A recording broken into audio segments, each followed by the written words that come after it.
so I literally just finished streaming. It is currently 6 in the morning, but hey, reviews are not gonna wait for anyone. So right now, we watched episodes 1, 2, and 3, and I will definitely go for all the Easter eggs that were found in the series, but right now, I wanna do an unedited kinda reaction to all the 3 episodes, and also, I wanna review how good actually the series is. And let me tell you, straight from the beginning, what did I just watch? Like, my expectations were like, it's gonna be good. But after the finale, what a fool I was. It was so brilliant. If I tried to explain its brilliance, I would never do it justice. The series blew my expectations to the moon and back. Like right now, there will be no spoilers right now. If you haven't seen the series, just get out and watch it. Especially if you know League of Legends. This is amazing. If you don't, it is still amazing. Go and watch this. This was insanity. Beyond perfect. So now we're gonna go into spoilers. So if you haven't seen this, just go and watch it. But now, straight off the bat, right at the beginning, I was surprised how brutal the series is. And I believe the series is actually PG-16, so that definitely caught me off guard. We then had some really awesome Easter eggs kicking in. I will make a separate video about this, but I noticed that throughout the series, Jinx's eyes change color depending on what's happening. And it is not that her eyes actually change, it is that it is a subtle foreshadowing. For the majority of these episodes, her eyes are grey, and that is on purpose, because her character has not fully developed. Whenever she picks up a Hextech gem, the series makes sure that the light reflects in her eyes and they look blue, because that's whom Jinx is when she grows up. However, at the very end, and we will talk about this in a bit, at the very end, her eyes actually reflect purple. We'll get back to that, but just notice how Riot knows what they are doing with Jinx's eyes. And so if you pay attention to it, it really pays off. But that's one thing. There are a lot of Easter eggs, like, cupcakes being there in Caitlyn's home, or, it is revealed later on that when they were doing the parkour, it was actually the home of Kiraman, which is Caitlyn's family. The show at the beginning kind of shows you how Jinx is inexperienced and, how she has to build up her own character. They blow up the lab, which we have seen in the trailers before. Then, as they steal the Hextech crystals, they find another group in the streets, and that group is trying to take that. Of course, they all fight another really beautiful fight scene, and I have to say, the animations for the fighting are so beautiful. It is so stylized perfectly. And then, of course, while everyone is fighting, Jinx is not. And then once again shows us that Jinx is inexperienced. Whatever, we'll break those details apart. I quickly just want to mention that the pacing of these episodes are perfect. There's always tension and release.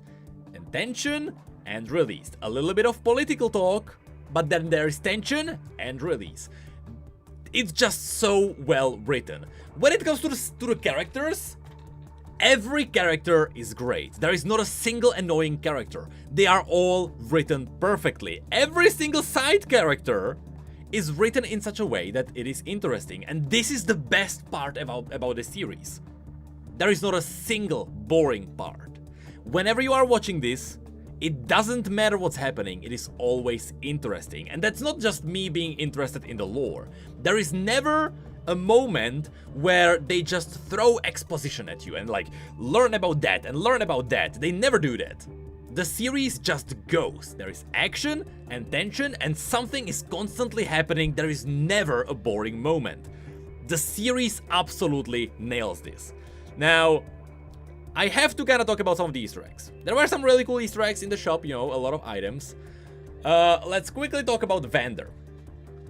It is possible, and this is not a spoiler, this is truly just speculation. It is possible that Vander can be Warwick. Everyone knows that. Even at the ending, we'll get to that, but you know, it is possible he can be Warwick. But did you notice how when they were talking about Vander, they kind of foreshadow it? When they were in the pub, they called Vander a hound.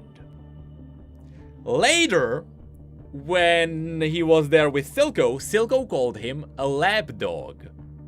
And at the end, Silco said that he would show him what's inside him. Which, all of that fits Warwick. So, Vander being Warwick can still happen, despite what happened at the end. We'll talk about it in a separate video. Right there, I have to mention the fact that the comedic relief in this show is absolutely perfect. In the 3 episodes, there were like 4 comedic reliefs, and that was it. It's always very subtle, very small. They don't lean into the jokes.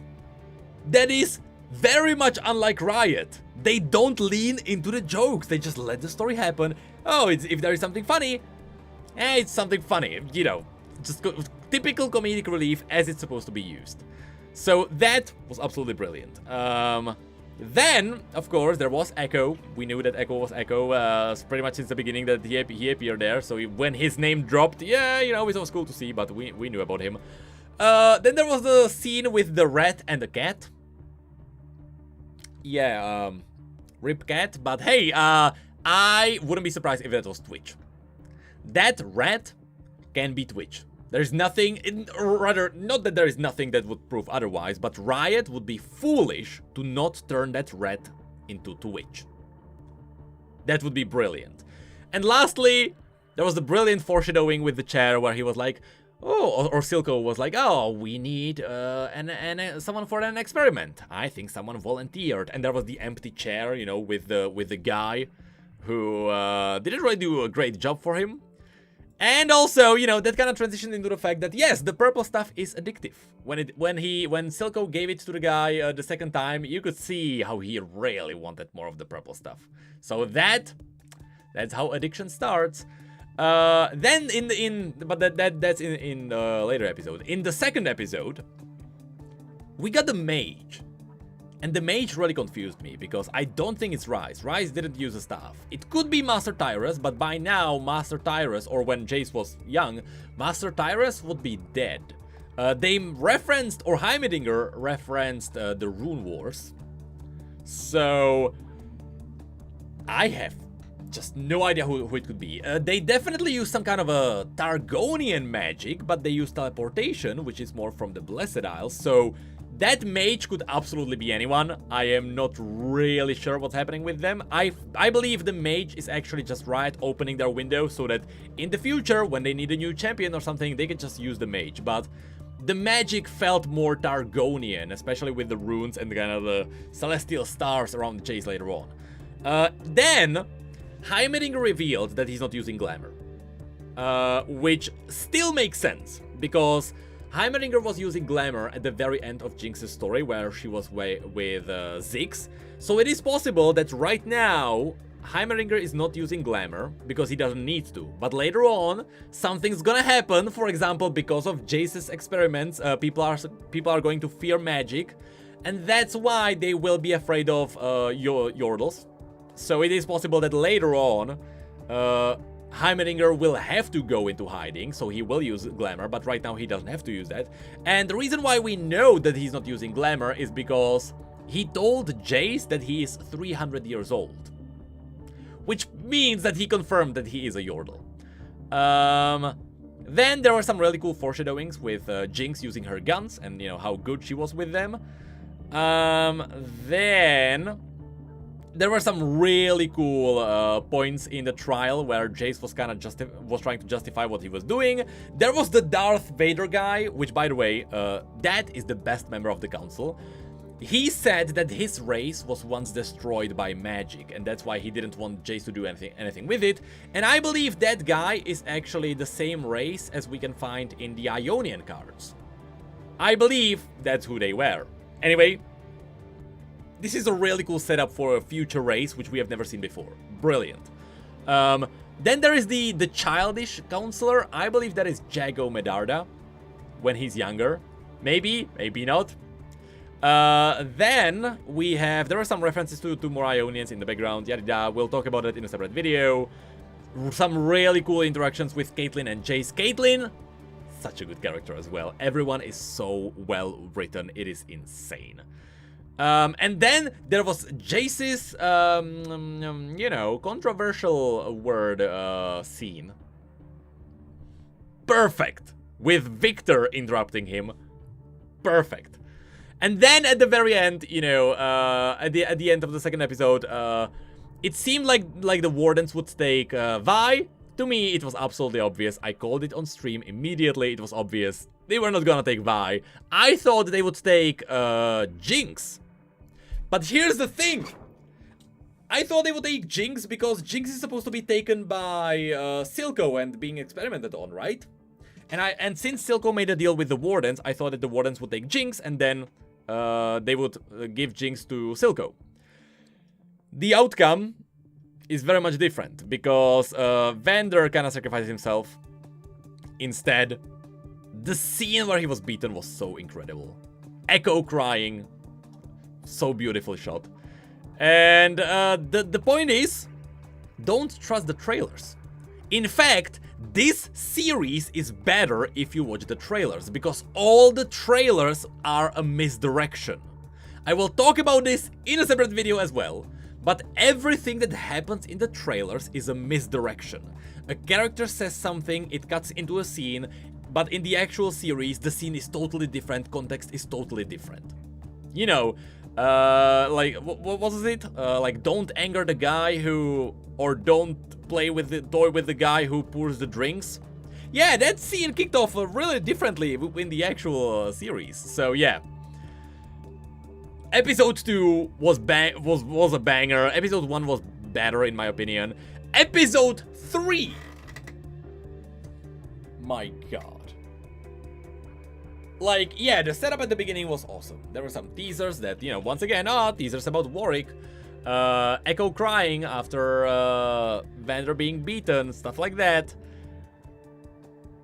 But then, the further we got into the series, sorry, into the episode, the more mind-blowing it was.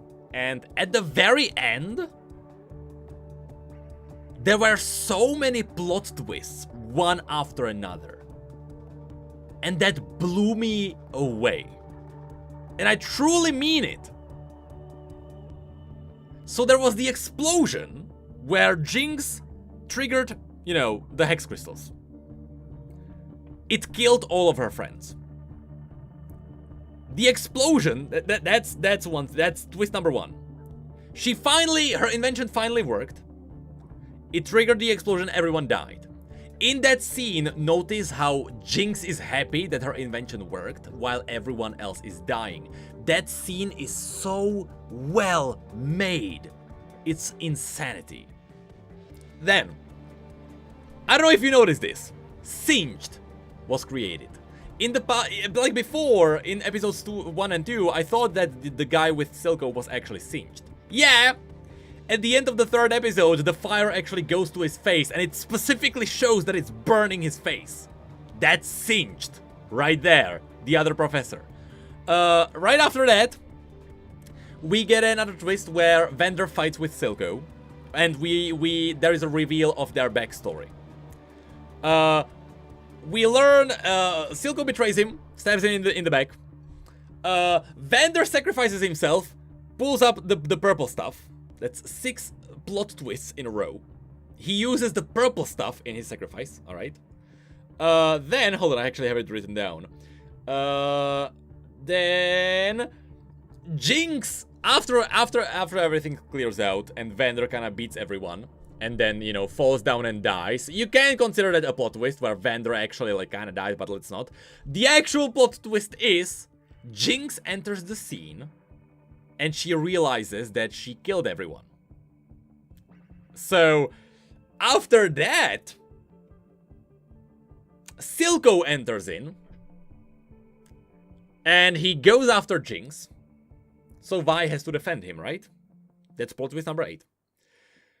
The Warden comes out, betrays Silco. Even though he has a deal with Silco, the Warden comes out, saves Vi, leaves Jinx there. Plot twist number 9. Plot twist number 10. Vi embraces Silco. Plot twist number 11. When they hug, the arm from the poster is revealed to not be Vi, but it is Silco. And after that 11th plot twist in a row, I lost my mind. And I actually recorded my reaction. From the entire stream, we were not allowed to have any votes, stuff like that, because obviously you can't leave full episodes of Arcane on Twitch. So nothing was recorded, nothing was left behind. The only thing that was left behind was literally me pressing a record button right when the episode ended. And my reaction is pure. I really hope there won't be any copyright, anything like that. I'll try to get rid of the audio if it's there, because there is the song playing, but... yeah, right after I'm done talking, I'll show you the reaction. Just quickly want to mention, if I had to give this episode a score, out of 10, it is a pure 10. In my entire life, I don't think there is a single series, a single anything that I've watched that would be perfect. I would give it 10 out of 10. Nothing. Arcane is legitimately the first thing that is worth every second. It is a series made with pure love and nothing else. And the fact is that the people working on it are so creative, it is beyond sanity. The guy who wrote these first 3 episodes is insane. There is no talking about it. And it's awesome. I have never watched anything so well planned out. And these are only the first 3 episodes. For me personally, yes, I am a lore nerd, so I should have a bias towards this world. But then again, there was the Ruination. And after the Ruination, of course, I was skeptical. And even so, this is a perfect series. I have never watched anything like this. This is beyond amazing. And you, if you haven't seen this right now, go and get Netflix, go and watch that. These are just the first 3 episodes, it's just the first act. I cannot imagine what's coming. Especially since it is possible that Vander can still be Warwick. There is Singed, there was Twitch possibly, so many items in the shops, Echo, and we haven't even gotten to the mask characters on the hoverboards. Thank you, Riot, for this. Thank you. I really appreciate what just happened. And I think everyone does. This was insane. Thank you. 10 out of 10. You can't just... don't even try! I cannot believe what I just watched! It was a banger, and a banger, and a banger, and a banger. Just in case you didn't know, there was a banger. And after that banger, it ended with a banger. I cannot believe what I just watched. This was... this is... who wrote... what maniac wrote this? This was so good. This was so good. Like... if I could explain how good it was, I still wouldn't do it justice. I am absolutely speechless.